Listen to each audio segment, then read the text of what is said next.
शरीर नाशवान, आत्मा अविनाशी है। दो मित्रों की जिज्ञासा। प्राचीन काल की बात है। एक घने जंगल के पास एक आश्रम था जहाँ महर्षि वेद प्रकाश अपने शिष्यों को ज्ञान प्रदान करते थे। उनके पास दूर दूर से विद्यार्थी आते थे और वेदों, उपनिवेशों और आत्मा परमात्मा के गूढ़ रहस्यों को समझने का प्रयास करते थे। एक दिन दो युवा मित्र आर्यन और विक्रम महर्षि के पास पहुंचे।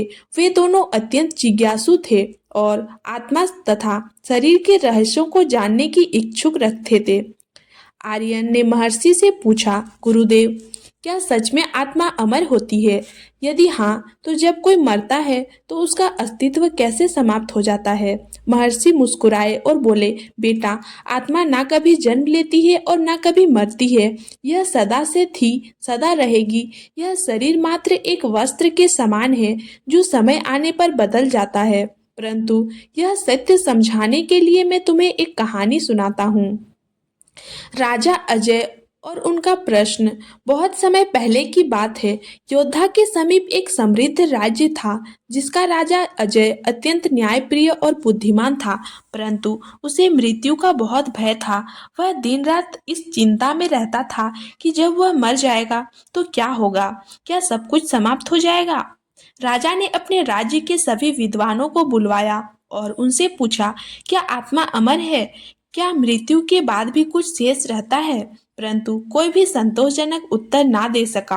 अंततः राजा को बताया गया कि एक महान संत ऋषि धैर्यानंद हिमालय में तपस्या कर रहे हैं। वे इस रहस्य को समझा सकते हैं। राजा तुरंत उनके पास गया। राजा अजय ऋषि धैर्यानंद के पास पहुंचा और अपना प्रश्न दोहराया। संत मुस्कुराए और बोले, राजन, तुम्हारे प्रश्न का उत्तर मैं एक उदाहरण से दूंगा। तुम मेरे साथ चलो। वे राजा को एक नदी के किनारे ले गए और बोले, राजन, इस नदी को देखो, क्या यह सदैव एक ही रहती है? राजा ने कहा, नहीं महाराज, इसका जल निरंतर बहता रहता है। ऋषि बोले, फिर भी लोग इसे गंगा, यमुना या सरस्वती कहते हैं। जल बदलता रहता है पर नदी का अस्तित्व बना रहता है। ठीक इसी प्रकार शरीर बदलते रहते हैं पर आत्मा का अस्तित्व बना रहता है। राजा को बात थोड़ी समझ में आई, परंतु संदेह अभी भी था। ऋषि धैर्यानंद राजा को एक गांव में ले गए। वहां एक वृद्ध महिला अपने युवा बेटे की मृत्यु पर विलाप कर रही थी। वह कह रही थी, हे प्रभु, यह मेरा बेटा नहीं हो सकता। यह तो मेरा छोटा सा बालक था जो मेरी गोद में खेलता था।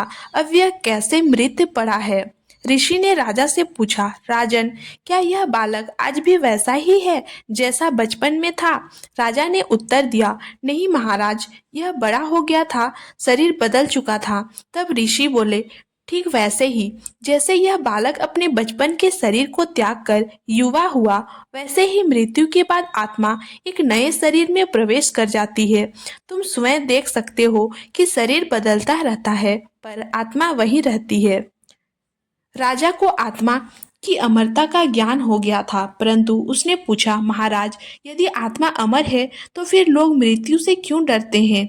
ऋषि धैर्यानंद बोले, राजन, लोग मृत्यु से इसीलिए डरते हैं क्योंकि वे अपने शरीर को ही सब कुछ मानते हैं। जैसे एक व्यक्ति पुराने वस्त्रों को त्याग कर नए वस्त्र धारण करता है, वैसे ही आत्मा नया शरीर धारण करती है। मृत्यु केवल परिवर्तन है, ना कि अंत। राजा को अब सत्य का ज्ञान हो गया था। उसने मृत्यु के भय को त्याग दिया और अपने राज्य को आत्मज्ञान के मार्ग पर चलाने का संकल्प लिया। महर्षि वेद प्रकाश ने कथा समाप्त की और आर्यन और विक्रम की ओर देखा। वे दोनों अब आत्मा की अमरता को समझ चुके थे। आर्यन ने कहा, गुरुदेव, अब हम समझ गए कि शरीर तो केवल एक आवरण है, आत्मा ही वास्तविकता अस्तित्व है। हमें अपने जीवन में केवल शरीर की चिंता नहीं करनी चाहिए, बल्कि आत्मा की उन्नति के लिए भी प्रयास करना चाहिए। महर्षि प्रसन्न हुए और बोले, बिल्कुल सही। जो आत्मा को पहचान लेता है वह मृत्यु के भय से मुक्त हो जाता है और सच्चे ज्ञान की ओर अग्रसर होता है। यह कथा हमें यह सिखाती है कि शरीर नश्वर है पर आत्मा अविनाशी है। मृत्यु केवल एक परिवर्तन है, ना कि अंत। यदि हम आत्मा के अमर तत्व को समझ लें तो हम अपने जीवन में सच्ची शांति और आनंद प्राप्त कर सकते हैं।